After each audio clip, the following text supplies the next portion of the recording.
الحمد لله ثم الصلاة والسلام على خير الأنام سيدنا محمد صلى الله عليه وسلم وعلى آله وصحبه وسلم. This is welcoming you to another interesting episode of the program, the Hijah Special. Alhamdulillah that we started and we are moving. And the month of the Hijah is as well moving and we are inching closer to the Eid itself. May Allah make it easy for us. Allahumma ameen. Let me begin by saying thank you to you for staying tuned on daily basis on this channel for the program Dhul Hijah Special. Jazakumullahu khairan. And I go on to say thank you to Aspira Nigeria Limited for supporting the program, especially, let me say, for initiating the sponsorship of a program during the month of Dhul Hijjah. Thank you, Aspira Nigeria Limited. On the program, we have different segments. One of which is the Quranic recitation. Now, that's what we're going to go to now, inshallah. I'm yours in faith, Sheikh Yaqub. Assalamu alaikum wa rahmatullahi wa barakatuhu.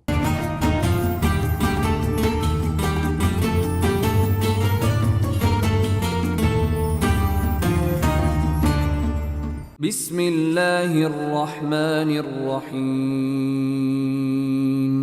وإذا سألك عبادي عني فإني قريب أجيب دعوة الداع إذا دعان فليستجيبوا لي وليؤمنوا بي لعلهم يرشدون.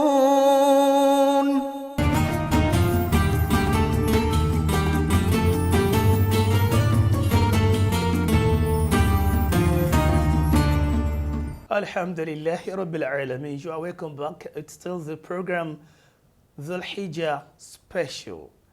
And in the studios today, joining me to discuss the topic earning and spending during the Eid is Fadilatu Al-Ustaz Kabir Nasir Al-Asfar. Assalamu alaikum. Wa alaikum salam wa barakatuh. Without much ado, earning, which is and spending, which is part of the courses I just heard you did recently about finance, Islamic finance, and the like. How should a Muslim earn? What are the things to avoid while trying to earn, and why also spending? What are things to be done to be sure that it tallies with the wish of Allah subhanahu wa ta'ala? Bismillah, alhamdulillah, thumma salatu wassalamu ala man la nabiyya ba'da. Assalamu alaikum wa rahmatullahi wa barakatuh.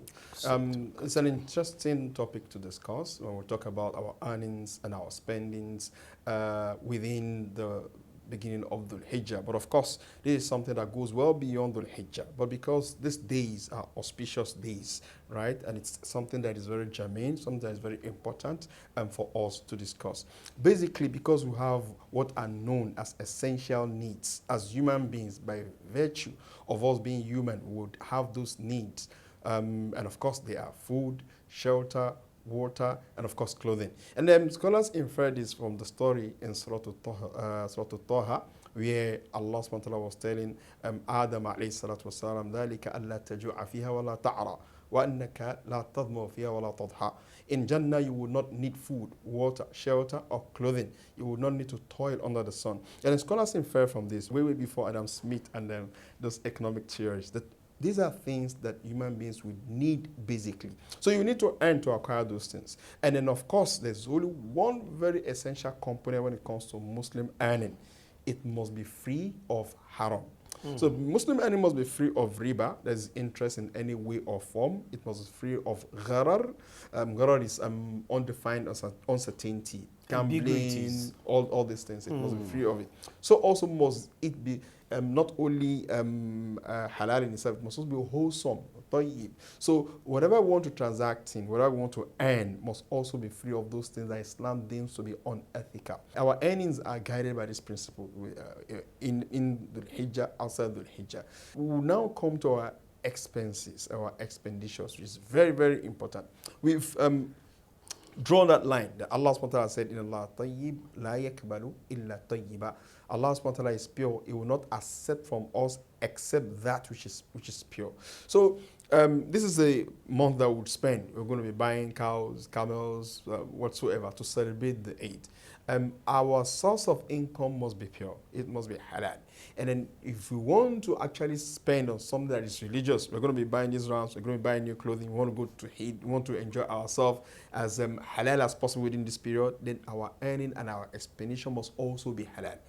You cannot buy animals that are from haram sources. You can't buy a cow that got from haram sources. You can't buy a ram and then you say you want to sacrifice this to Allah subhanahu wa ta'ala. Don't forget that Allah has told us, لَنْ يَنَالَ اللَّهَ دِمَاءُهَا وَلَا لُحُمُهَا وَلَكِنْ يَنَالُ تَقْوَى مِنْكُمْ. Allah does not need the flesh, does not need the blood. What He wants is the fear of God with which you bought this animal and then you slaughtered it. So it means, without saying that your earning must be halal, your spending it must be halal. In as much as possible, Muslims are to avoid what is haram. May Allah subhanahu wa ta'ala make it easy for us. إِنَّهُ وَلِيُّ ذَلِكَ وَالْقَادِرُ عَلَيْهِ. Ameen. Jazakumullah khairan. Thank you for that beautiful presentation. If someone is earning from halal, along the line, haram comes in, combining his income, which is a salary, for instance, and sometimes kickback comes in, rishwa comes in. Such, when I say rishwa, bribes comes in like that, and he feels that my money is okay now. So, or someone has asked me the question, something like, saying, I want to buy RAM, my money is trapped somewhere. Can I just take a loan from the bank and just buy? So when I get it back, I have my money. I think we start from the person who has his wealth is mukhtalita.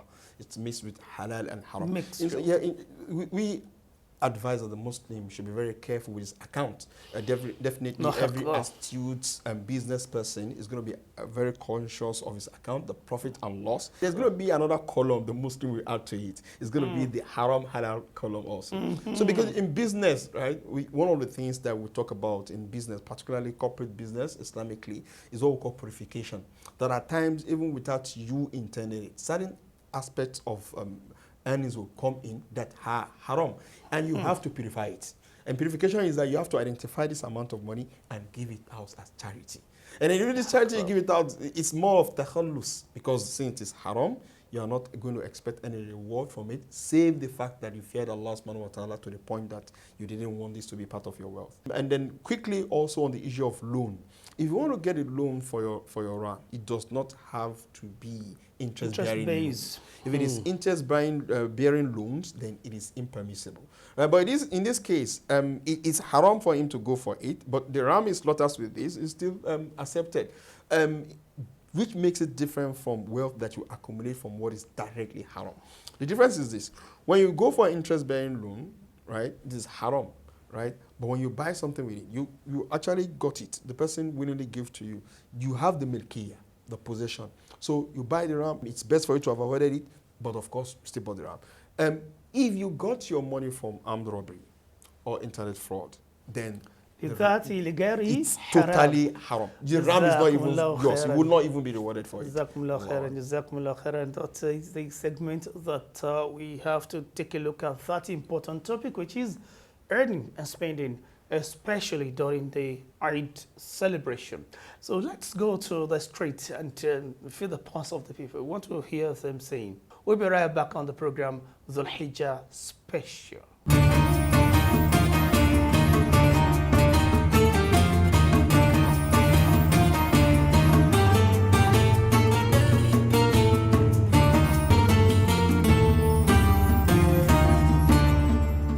My fondest memory of Eid, that was in 1987. I went to my hometown with my dad. Although a lot of people have been around before we arrived at home. Just 5 minutes after arrival, we now left for Eid. And that was my first day of attending Eid at that particular town. The place was so full with series of people, both young and old. All are very, very merry. Every Eid is memorable to me, but I could refer to when I was young. That year, it means I used to choose the ram we used to sacrifice. So that one year, we bought a ruda, the big one. And that ruda is as used to me. Even I don't want, I did not want them to kill the ram there. but it has to be killed because that is for the purpose. That's what I'm saying is almost 20, 30, 40 years ago.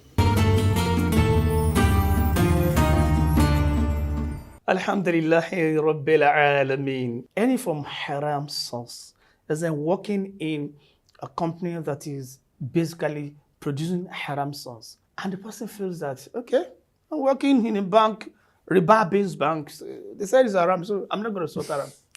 So I think, alhamdulillah, I think that was why it was important that that distinction came earlier on. And it's about, we make a distinction between what is haram li kasbihi wa haram li dhatihi. So somebody working in an interest-based situation, yes, we'll say that, okay, this work, this occupation is haram, but this does not stop you from spending your money for stuff like this.